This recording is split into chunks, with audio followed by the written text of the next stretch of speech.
एचडीप किए हो ना। गुड मॉर्निंग बच्चों।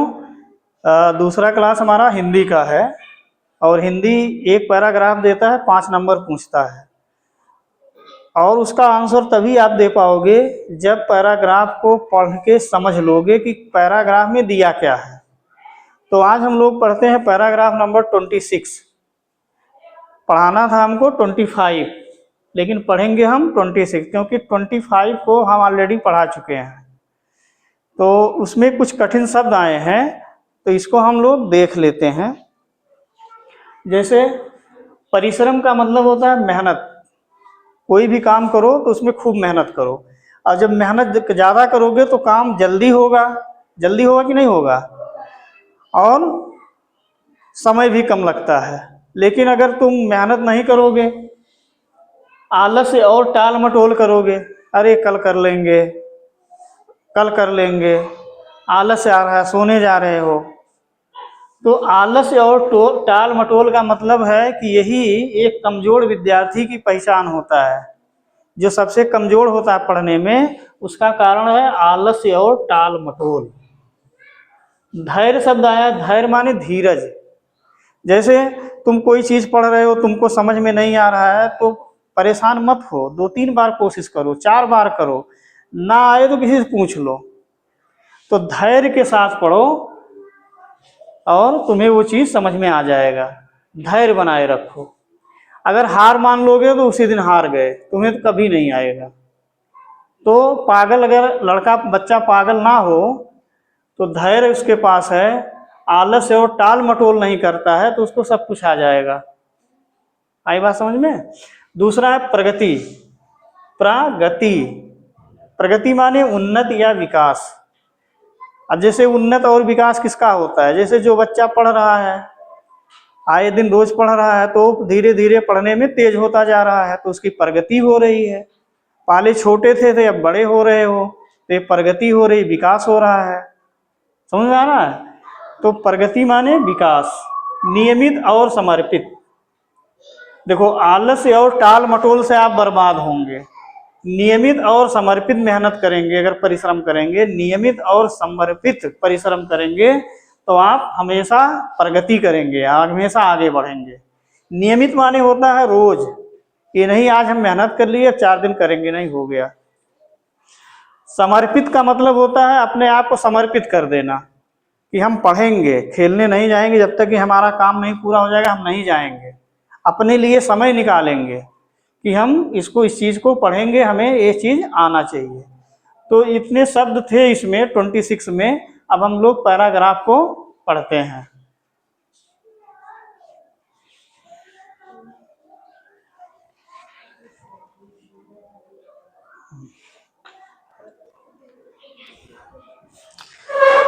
तो पैराग्राफ नंबर 26 है,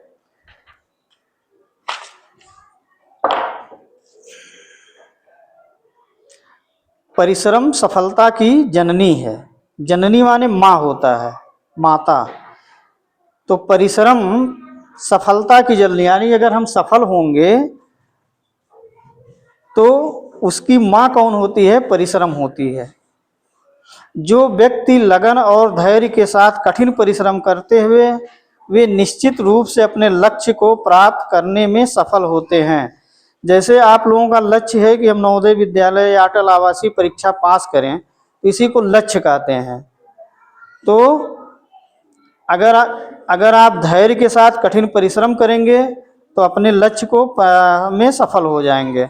आलस्य और टाल मटोल की आदतें प्रगति में बाधक होती हैं।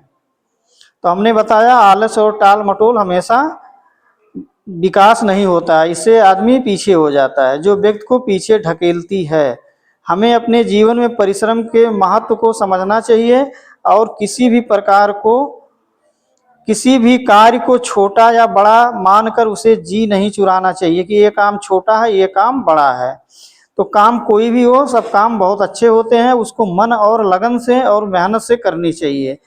नियमित और समर्पित प्रयास ही सफलता का मार्ग प्रशस्त करते हैं। प्रशस्त माने खोलते हैं।